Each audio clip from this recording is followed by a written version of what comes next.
There is a theory that every life is the sum of 1,000 impossible choices. The choice to turn left instead of right, to speak instead of staying silent, to extend a hand or to walk away. Most are small, forgotten moments. But once in a lifetime, a choice arrives that is not a crossroads, but a chasm. To leap is to risk everything. To refuse is to lose a part of yourself you never knew existed. For Cassandra, a 20-year-old art history student drowning in debt and instant ramen, that chasm opened on a Tuesday night, in the concrete belly of a near-empty parking garage.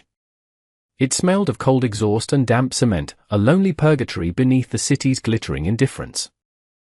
The only sound was the hum of fluorescent lights and the scuff of her worn-out boots as she headed toward the stairwell, her thin red wool shirt a useless shield against the subterranean chill. Then she heard it. A soft, rhythmic thudding. It was muffled, desperate. A sound that did not belong. She froze, keys clutched in her fist, her heart a frantic bird against her ribs. It was coming from the trunk of a pristine black sedan, a car so expensive it looked like a panther sleeping in a junkyard. Every instinct screamed at her to run. To take the stairs, burst out into the night, and forget she ever heard a thing. It wasn't her business. It was danger. It was the kind of trouble that swallowed girls like her whole. But the thudding continued, weaker now, a frantic pulse that vibrated through the concrete floor and up into the soles of her feet. It sounded like a heartbeat. A life. A choice. The chasm was before her. Cassandra took a hesitant step toward the black sedan, then another. The air grew thick, heavy with the metallic tang of fear, hers and someone else's. Her mind raced, a slideshow of newspaper headlines and cautionary tales her grandmother used to tell her. Nothing good ever came from looking into shadows that weren't your own. The thudding stopped, replaced by a low, scraping sound, the noise of a body struggling against its confines.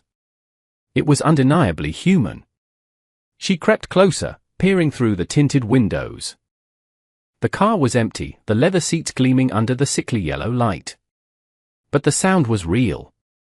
It was coming from the trunk, a desperate, contained violence that made the hairs on her arms stand on end. "Hello," she whispered, her voice a fragile thread in the vast, echoing space. The sound inside the trunk ceased instantly. Silence. A heavy, listening silence that was somehow more terrifying than the noise. She held her breath, her own heartbeat thundering in her ears. Maybe she had imagined it. A loose part, the building settling. She started to back away, relief warring with a strange, nagging guilt. Then, a voice. It was a hoarse, strained whisper, seeping through the metal. "Help me," the words were a hook, snagging on her conscience and pulling her back. This was real. This was happening.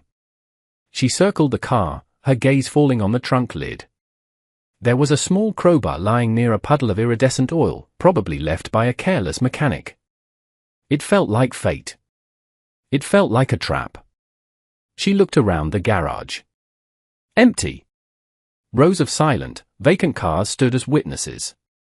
Her phone had died hours ago, a casualty of a long day of classes and a longer shift at the campus library. No one knew she was here. She could walk away right now. Her life would continue on its predictable, difficult path. Or she could pick up that crowbar. She could open that trunk. She could leap. Her fingers, trembling, wrapped around the cold, heavy steel. The metal of the crowbar was shockingly cold, a jolt that seemed to travel straight up her arm and into her chest. Her knuckles were white. For a moment, she was paralyzed, the weight of the tool a physical representation of the choice she was making. A memory surfaced, unbidden and sharp.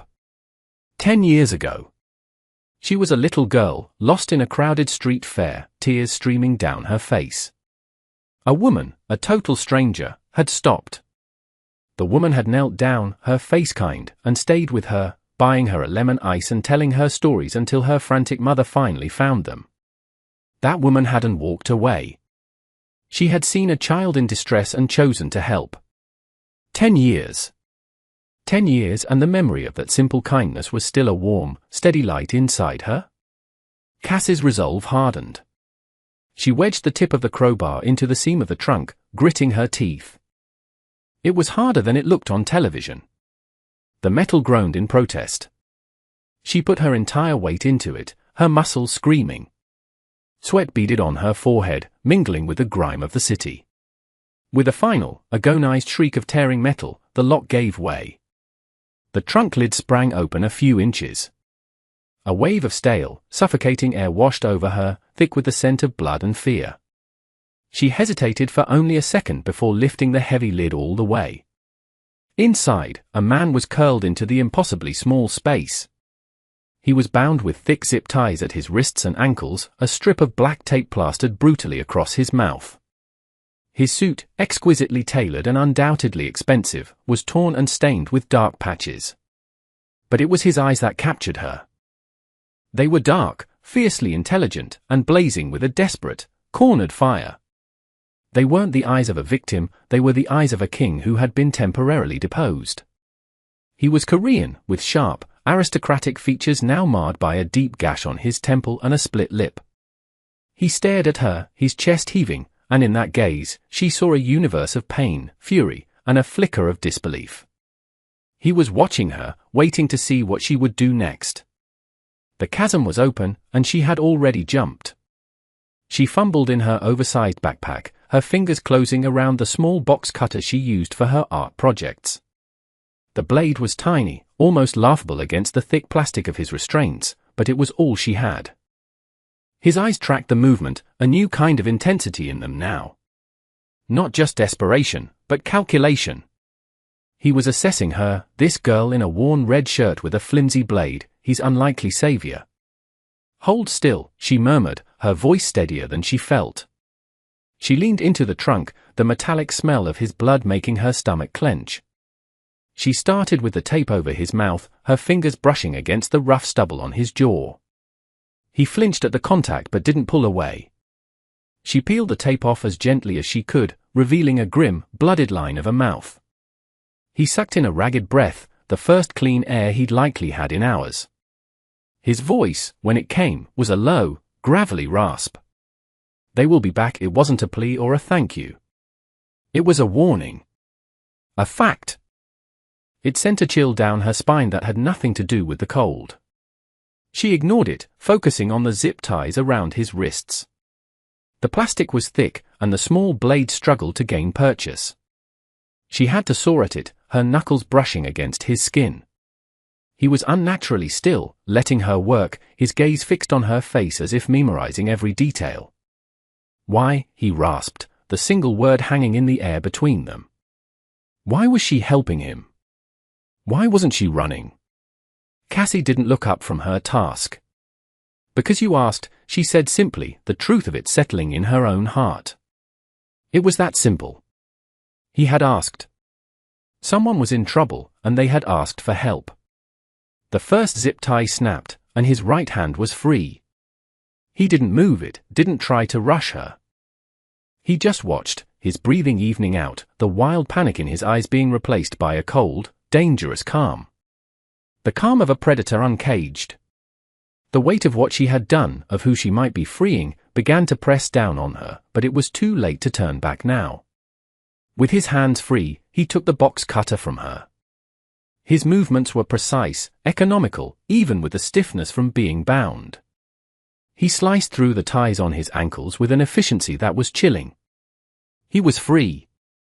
He unfolded himself from the trunk, rising to his full height, and for the first time, Cassie felt a tremor of true fear.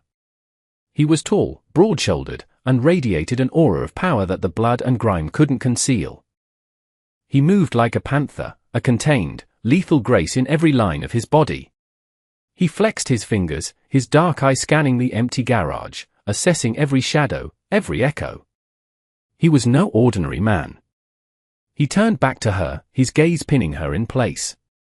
The gratitude was there, deep in his eyes, but it was buried under layers of suspicion and hardened resolve. "What is your name?" he asked, his voice stronger now.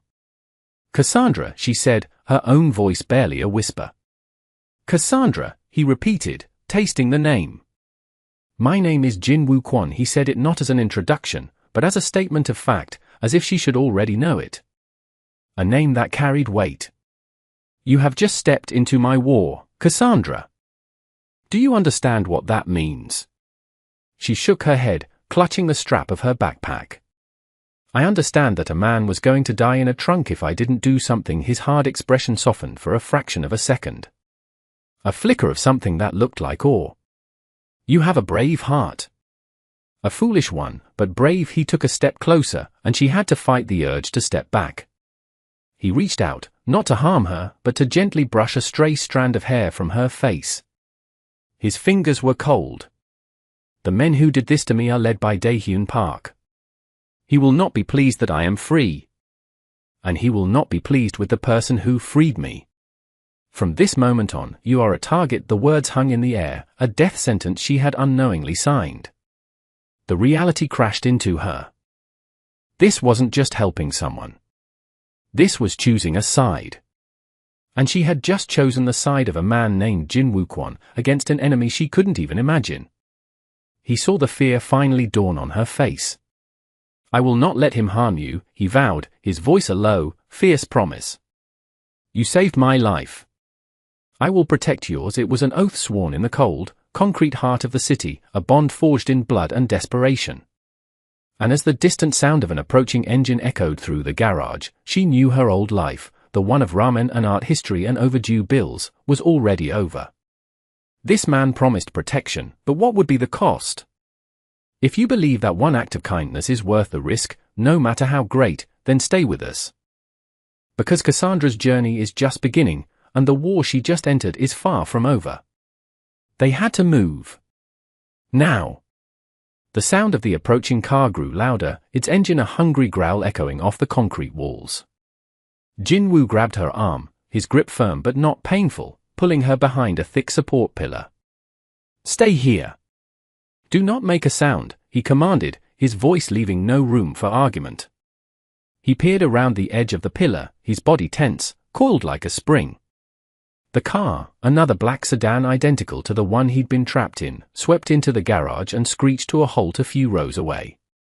Two men in dark suits got out. They moved with a predatory confidence, their eyes scanning the area. They hadn't seen them yet. Jin-woo was weak, she could see it in the slight tremor in his hand and the pallor beneath his skin. He was bleeding from the gash on his temple, a slow, steady trickle he ignored. He couldn't fight two men in this condition. He was powerful, yes, but he was also wounded and unarmed. He pressed himself flatter against the concrete, pulling her tighter against him. She could feel the heat of his body, the frantic beat of his heart, or maybe it was her own. The air was thick with the smell of gasoline and danger. One of the men walked to the car Jin-woo had been in and saw the pried open trunk. He swore, a sharp, ugly sound in the quiet garage. He pulled out a phone. "He's gone," the man barked into the receiver. "The trunk's open." Someone let him out. Jin-woo's entire body went rigid beside her. He closed his eyes for a second, a flicker of raw fury crossing his face. Daehyun. The betrayal was a fresh, gaping wound. He looked down at Cassandra, his dark eyes communicating a silent, urgent message. They had to get to the stairwell. It was 50 feet of open, exposed concrete away. A death run. He pointed toward the stairs, then held up 3 fingers. He would create a distraction. On the count of 3, she was to run. Not look back. Just run. She gave a tiny, terrified nod. Her legs felt like they were filled with wet sand. He picked up a small rock from the floor, his movements fluid. 1. 2. He hurled the rock. It skittered across the floor far to their left, clattering against a metal sign. The 2 men spun toward the sound, guns appearing in their hands as if from nowhere. 3. He breathed into her ear and shoved her forward. Go. Her feet pounded against the concrete, the sound deafening in her own ears. She didn't dare look back. The stairwell door seemed a million miles away. A man shouted behind her. A gunshot cracked through the air, impossibly loud, the bullet whining past her head and slamming into the wall with a spray of concrete dust. She screamed, a raw, terrified sound torn from her throat. She risked a glance over her shoulder. Jinwoo had exploded from behind the pillar, a whirlwind of motion. He wasn't running. He was attacking. He slammed into the nearest man, using his body as a weapon, driving him back against the hood of the car. The second man turned his gun on Jinwoo, but he was too slow. Jinwoo was a phantom, all brutal efficiency and desperate strength. He disarmed the first man and used the man's own body as a shield against the second. Another shot rang out. She saw Jinwoo stagger, but he didn't fall. He was fighting for her. For the chance she had given him. That realization hit her with the force of a physical blow. She reached the stairwell door, her hand closing around the cold metal bar. She had to keep going. She burst through the door and into the narrow, echoing stairwell, taking the steps two at a time, her lungs on fire. She didn't stop until she was on the street, gasping in the cold night air, the sounds of the city a sudden, overwhelming roar. She stumbled into an alley, her back sliding down a brick wall until she was huddled on the ground, shaking uncontrollably. Had he made it? Was he dead? Had she just sent a man to his death after saving him? Minutes stretched into an eternity. Every passing car, every distant siren, sent a fresh wave of panic through her. She was about to give up hope when a shadow fell over her. She looked up, her heart leaping into her throat. It was Jinwoo. He was leaning against the wall, his face pale and slick with sweat. His left arm was pressed tightly to his side, and she could see blood seeping through the fabric of his expensive suit jacket. He had been shot. "You are a fast runner," he said, his voice strained, a ghost of a smile touching his lips. He slid down the wall to sit beside her, the immense control he'd shown moments before finally cracking. He was hurt. He was vulnerable. And he was here, with her. The alley was their sanctuary, a small pocket of darkness in a city that was now hunting them both. They made their way through the city's shadowed back streets, a strange and desperate pair. The powerful man, now wounded and leaning heavily on the poor student who had saved him. Her tiny apartment was a fourth-floor walk-up in a crumbling brick building that always smelled of boiled cabbage and damp laundry. It was her whole world, a 10 by 10 foot square of safety. A safety she was now shattering by bringing him into it. She unlocked the 3 deadbolts and helped him inside. He collapsed onto her lumpy futon, which served as both her couch and her bed.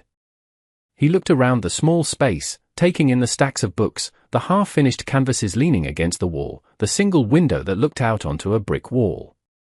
The contrast between this humble room and the world of violence he inhabited was a chasm as wide as the one she'd crossed in the garage. His world was tailored suits and luxury sedans, hers was mismatched mugs and a flickering fluorescent light in the kitchen. "This is where you live?" he asked, his voice soft, devoid of judgment. It was a simple question, but it held the weight of their two colliding worlds. "It's home," she said, her voice defensive. She went to her tiny bathroom and came back with her meager first aid kit, some antiseptic wipes, a roll of gauze, and cartoon character bandages. It was pitifully inadequate. He watched her as she knelt before him, her expression a mixture of fear and fierce determination. "Take off your jacket," she ordered, her voice firmer now. He obeyed without question, wincing as he shrugged out of the ruined garment. The bullet had gone clean through the fleshy part of his side. It was bleeding sluggishly, but it was still bleeding. As she cleaned the wound, her touch gentle, a memory broke through the haze of his pain. A flashback. He was younger, standing beside Daehyun, the man he had once called his brother. They were on a rooftop overlooking Seoul, the city lights a galaxy at their feet. "We will own all of this, you and I," Daehyun had said, clapping him on the back. Together. Always Jinwoo had believed him. He had trusted him with his life, with the keys to his empire. That trust had earned him a betrayal so deep it had nearly cost him everything. It had earned him the suffocating darkness of a car trunk.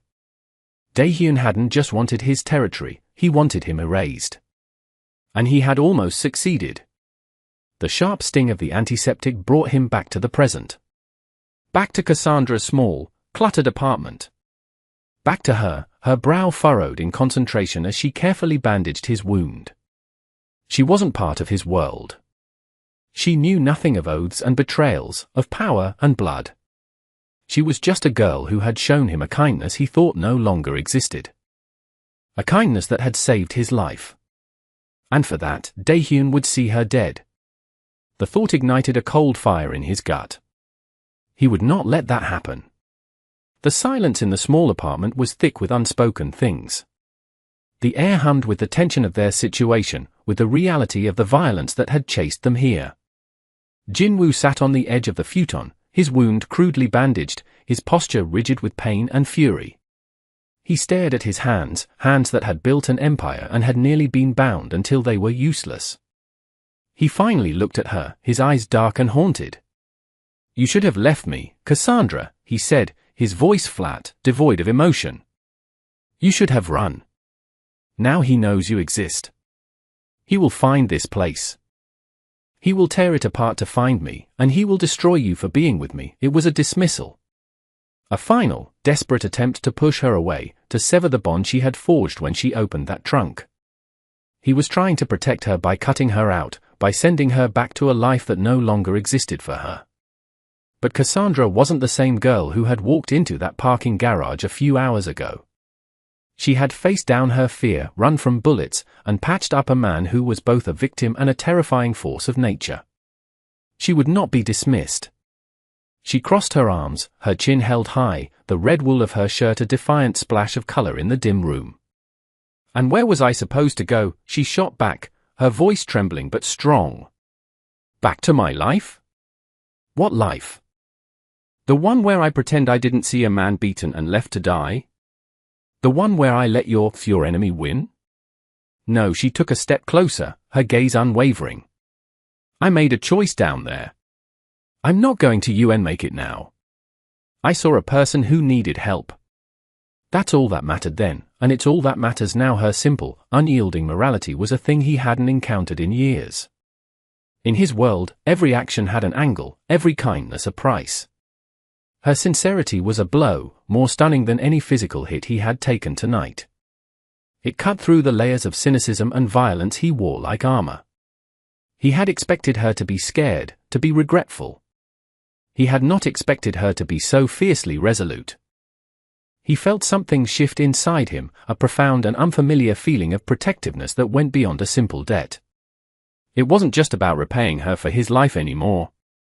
It was about preserving the goodness, the light, that she represented. A light he hadn't realized he was starving for until it was shining on him in this tiny, cramped room. He reached out and gently took her hand, his thumb tracing circles on her knuckles. "He will not touch you," Jin-woo vowed again, but this time it wasn't a promise to a stranger. It was a sacred oath. "I will burn his entire world to the ground before I let him lay a hand on you." The night wore on, a fragile truce in a war they both knew was coming. Sleep was impossible. Every creak of the old building, every siren in the distant city, was a potential threat. Jin-woo refused to lie down, instead taking up a position in the single armchair, a silent sentinel watching the door. Sometime before dawn, the inevitable happened. A heavy, splintering crash echoed from the front of the building. The main door being forced. They were here. Jin-woo was on his feet in an instant, his face a mask of cold fury. He grabbed the heaviest thing he could find in her apartment, a cast-iron skillet from her tiny stove. It was a pathetic weapon against men with guns, but it was something. "The fire escape," he hissed, pushing her toward the window. "Go. Now." Don't stop for anything, but she was frozen, her feet rooted to the floor. She wouldn't leave him. Not again. Heavy footsteps thundered up the stairs, getting closer. The apartment door shuddered as a heavy weight slammed against it. Once. Twice. On the third impact, the wood splintered, the lock burst, and the door flew open. 3 men filled the doorway, their faces grim, guns raised. They were Daehyun's elite. The same cold, professional killers from the garage. Their eyes swept the room, landing on Jin-woo, and then on her. A flicker of cruel satisfaction crossed the leader's face. The boss was right, he sneered. He said you'd run to the first warm place you could find. And you brought a stray with you. Jinwoo stepped in front of Cassandra, shielding her with his body. This has nothing to do with her, he growled, his voice a low threat. Your business is with me. The man laughed, a harsh, ugly sound. She made it our business when she opened that trunk. Daehyun wants her as a message. He wants you to watch. The words were a death sentence. And in that moment, something inside Jinwoo snapped. The calm, controlled predator was gone, replaced by something primal and absolute. The fight that followed was not a fight. It was a storm of brutal, desperate violence contained within the 10 by 10 foot apartment. Jinwoo moved with a speed that should have been impossible for a wounded man. He brought the skillet down on the first man's wrist with a sickening crack, the gun clattering to the floor. He used the man as a shield, shoving him into the second, creating a moment of chaos. Cassandra, jolted from her fear, acted on pure instinct. She grabbed a boiling kettle of water she'd put on for tea and flung its contents at the third man. He screamed as the scalding water hit his face, his aim wavering for a critical second. It was the opening Jinwoo needed. He moved through them like a phantom of vengeance, a flurry of fists and elbows and broken bones. The small apartment became a whirlwind of destruction. Books flew, canvases were torn, and the life she had so carefully built was literally torn apart around them. It was frantic, terrifying, and over in less than a minute. 3 men lay groaning or unconscious on her floor. Jinwoo stood in the center of the wreckage, his chest heaving, his knuckles bloody. He was bleeding again from his side, a fresh stain spreading across the white gauze. He looked at her, his eyes wild, and she saw the cost of his violence, the toll it took on his soul. They were alive. They were standing. But the war had finally found them. The immediate aftermath was a deafening silence, broken only by their ragged breathing and the groans of the defeated men. The wreckage of her apartment was a testament to the battle. Her life lay in pieces on the floor. But they were alive. Jinwoo moved quickly, his urgency overriding his pain. He checked the men, efficiently and dispassionately securing their hands and feet with torn strips of bedding. He found a phone on one of them and dialed a number from memory. His side of the conversation was short, clipped, and spoken in rapid Korean. It was a string of commands. Orders given by a man fully reclaiming his power. When he hung up, he looked at Cassandra, his expression unreadable. My people are coming, he said. They will handle this. We have to go. Before she could ask where, a new figure appeared in the shattered doorway. This man was different. He wore no suit, carried no visible weapon.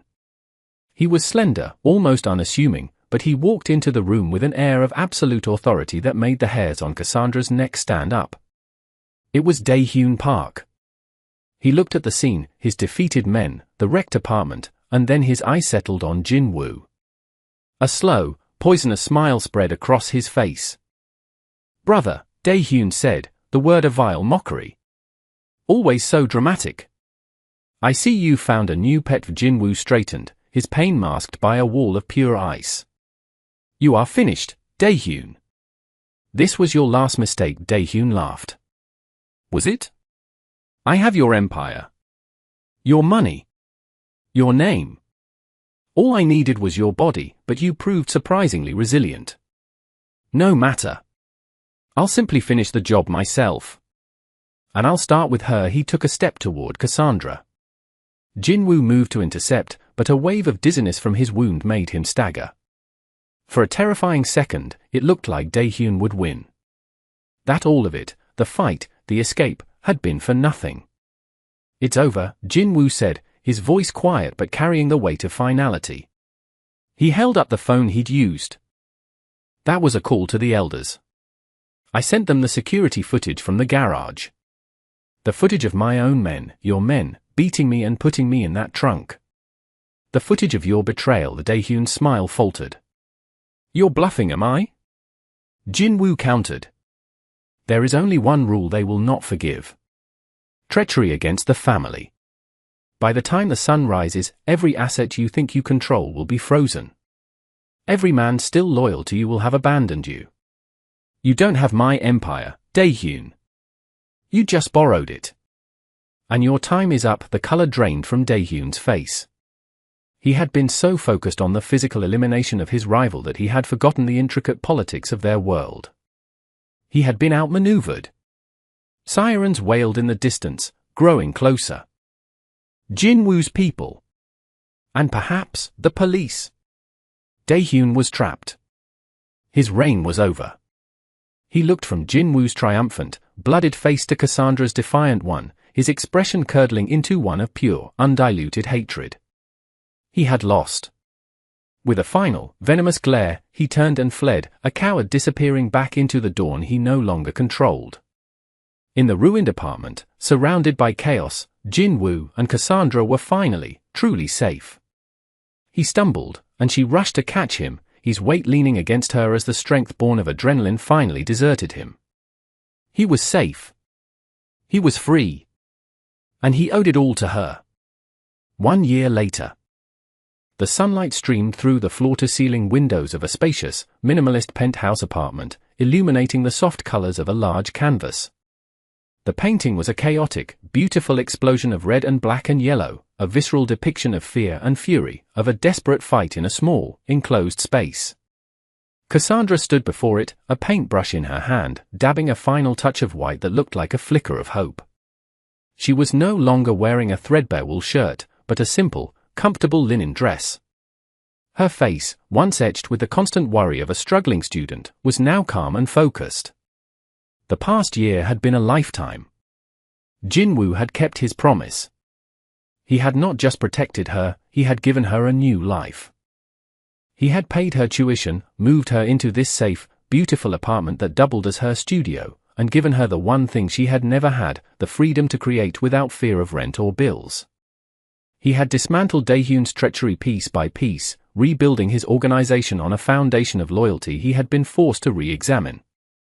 But more than that, he had stayed. After his wounds healed, he could have left. He could have sent her money from afar, a silent, grateful benefactor. But he didn't. He was here. He entered the room now, carrying 2 mugs of tea. He no longer wore the mask of a ruthless mafia boss. Around her, he was just Jinwoo. He had scars, both physical and emotional, but his eyes, when they looked at her, were filled with a deep, unwavering tenderness. He stood behind her, wrapping his arms around her waist, his chin resting on her shoulder as they both looked at the finished painting. "You captured it," he said softly. "The chaos I captured the moment I decided not to be afraid anymore," she corrected him gently. They were an impossible pair, a woman who had seen the worst of his world and a man who had been saved by the best of hers. Their relationship wasn't born of romance in the traditional sense, but of something far deeper, a profound, life-altering bond forged in a moment of impossible choice. He had found humanity in her compassion. She had found strength in his protection. They had saved each other. He turned her around to face him, his hand gently cupping her jaw. "Thank you, Cassandra," he whispered, the words still full of the awe he'd felt that first night. "For everything you don't have to thank me," she replied, her hand covering his. "I'd do it again," and in the quiet of their shared peace, high above the city that had almost consumed them, they both knew it was true. Kindness can be an act of rebellion. It can be the one choice that changes everything, not just for the person you save, but for the person you become. We have to ask ourselves, when faced with our own chasm, with the choice to walk away or to leap into the unknown for someone else, what would we do? Thank you for joining us on this journey.